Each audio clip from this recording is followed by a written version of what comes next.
O fim da República Romana chega ao fim após a morte de Júlio César, marcando o início do Império Romano no ano 27 a.C. Ao longo dos anos, vários imperadores governaram e seus governos foram divididos em várias dinastias. E nesse vídeo vamos ver uma lista do que é visto por muitos dos historiadores como sendo os 10 principais imperadores que já governaram Roma.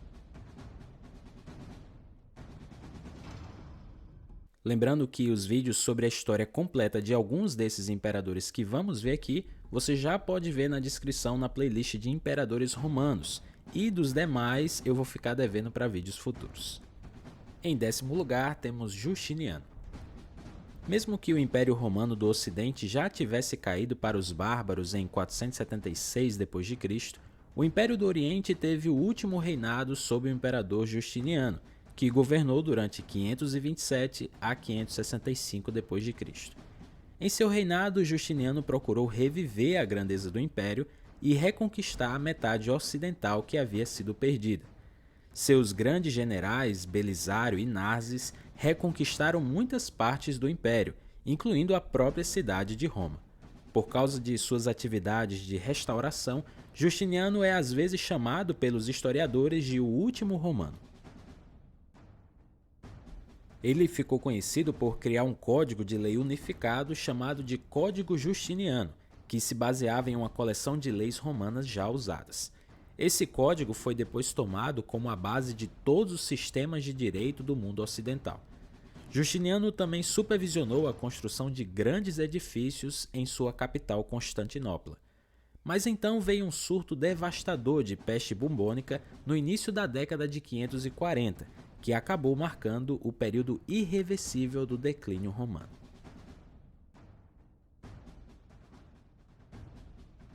Em 9º lugar temos Nerva. Nerva foi o primeiro dos 5 bons imperadores e o primeiro a adotar um herdeiro ao trono, apesar de ele não fazer parte de sua família biológica. Ele governou como imperador por 2 anos, de 96 a 98 d.C., e embora tenha começado muito tarde, aos 66 anos, ele conseguiu trazer grandes mudanças na história do Império Romano. Isso inclui principalmente a estabilidade no Império após os anos instáveis de seus antecessores.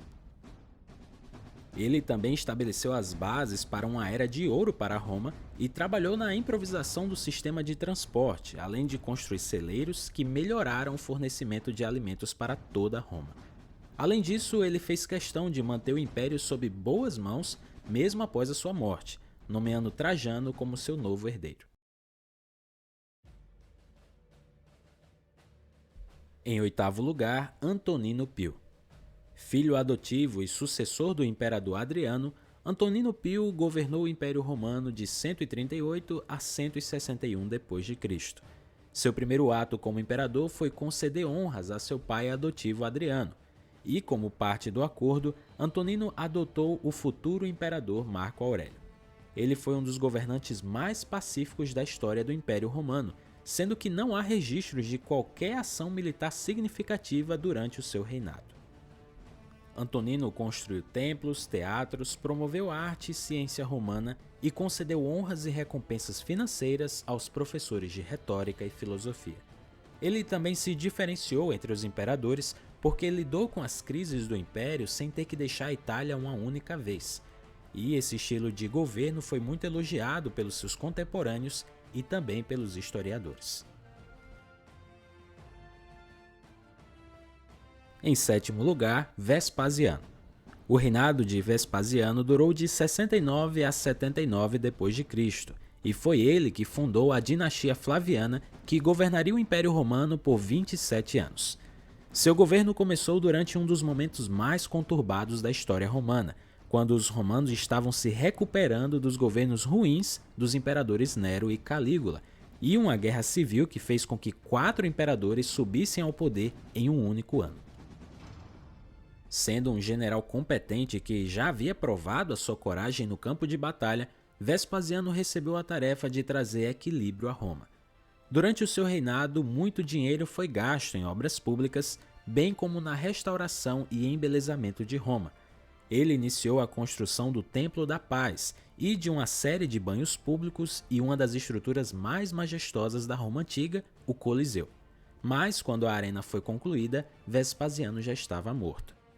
Após a sua morte em 79 d.C., ele foi sucedido pelo seu filho mais velho, Tito, e assim se tornou o primeiro imperador romano a ser sucedido diretamente pelo seu próprio filho natural, estabelecendo a dinastia Flaviana. Em sexto lugar, Adriano. Imperador de 117 a 138 d.C., Adriano nasceu em uma família etnicamente italiana. Mesmo que provavelmente seu antecessor Trajano nunca o tenha designado oficialmente como seu herdeiro, a esposa de Trajano declarou a nomeação pouco antes de sua morte. Como imperador, Adriano visitou quase todas as províncias sob seu domínio, se conectando aos povos que viviam nas províncias.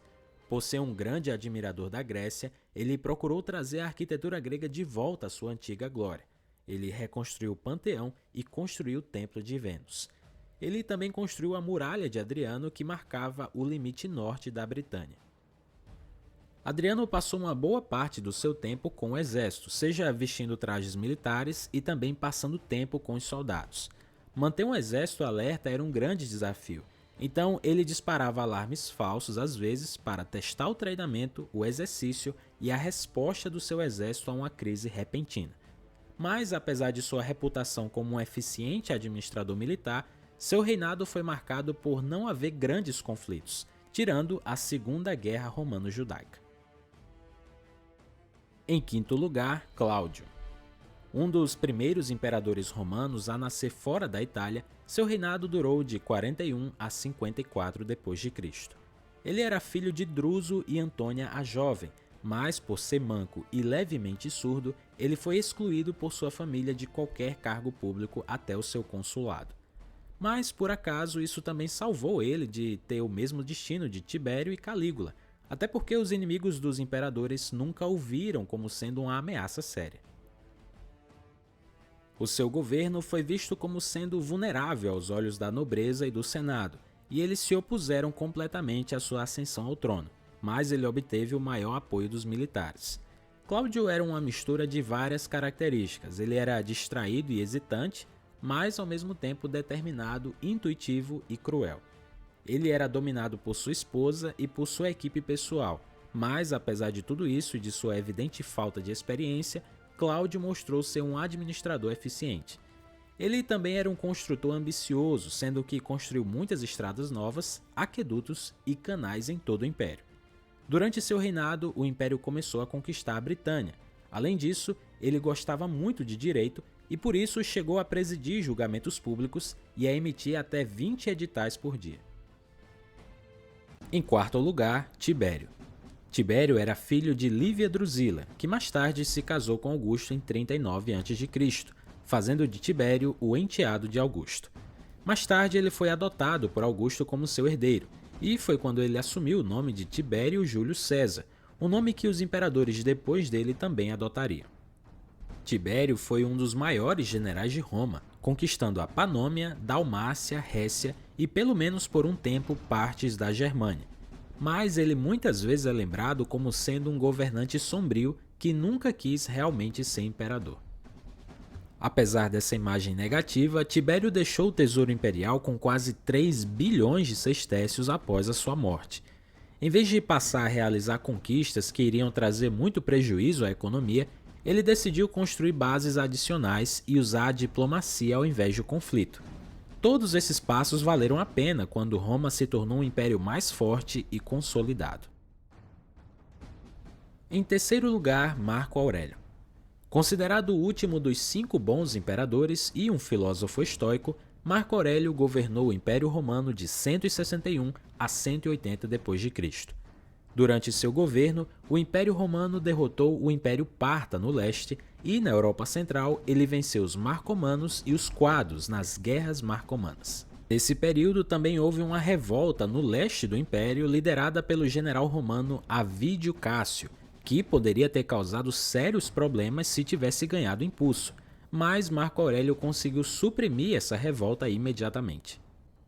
Considerado pelos historiadores como sendo um notável filósofo e escritor, Marco Aurélio escreveu suas meditações escritas em grego durante suas campanhas entre 170 e 180, e que até hoje ainda é reverenciada como sendo um monumento literário da filosofia.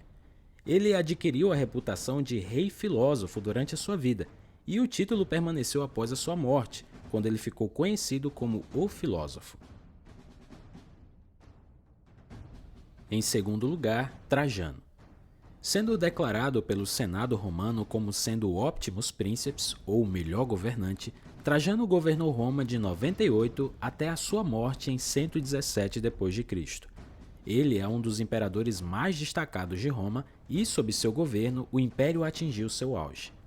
Trajano é lembrado como sendo o imperador que liderou a maior expansão militar da história romana, levando o império à sua maior extensão territorial no momento da sua morte. Ele era respeitado pelas pessoas comuns, pelo Senado e pelos militares, tendo feito seu nome por meio de programas assistenciais para o bem-estar do povo e também vários programas de construção pública, sendo o mais conhecido deles o Fórum de Trajano. Em primeiro lugar, Augusto. No topo da lista está o nome do próprio fundador do Império Romano, Augusto, que tem o reinado mais longo de 41 anos, de 27 a.C. a 14 d.C. Nascido com o nome de Otaviano, ele recebeu o nome de Augusto pelo Senado como sendo uma honra por suas grandes realizações. Augusto passou a vingar a morte de Júlio César junto com Marco Antônio antes de se desentender com ele. Depois disso, ele derrotou Marco Antônio e a rainha egípcia Cleópatra, e junto com o Senado romano, ele criou uma nova constituição para o grande império. O governo de Augusto iniciou uma era de relativa paz que ficou conhecida como Pax Romana. Claro que houve várias guerras nas fronteiras romanas devido à expansão do império, e também uma guerra civil de 1 ano, mas após a sucessão de Augusto ao trono, o mundo romano ficou livre de qualquer guerra em larga escala por mais de 2 séculos. Fora que Augusto construiu estradas, aquedutos e edifícios, sendo considerado por muitos historiadores não apenas o primeiro, mas o maior imperador que Roma já teve. Mas e então, o que você achou dessa lista? Será que algum outro imperador deveria entrar nela? Ou algum desses 10 imperadores deveria sair? Coloque aí nos comentários o que você acha e se você gostou do vídeo, deixe o seu like e também se inscreva no nosso canal.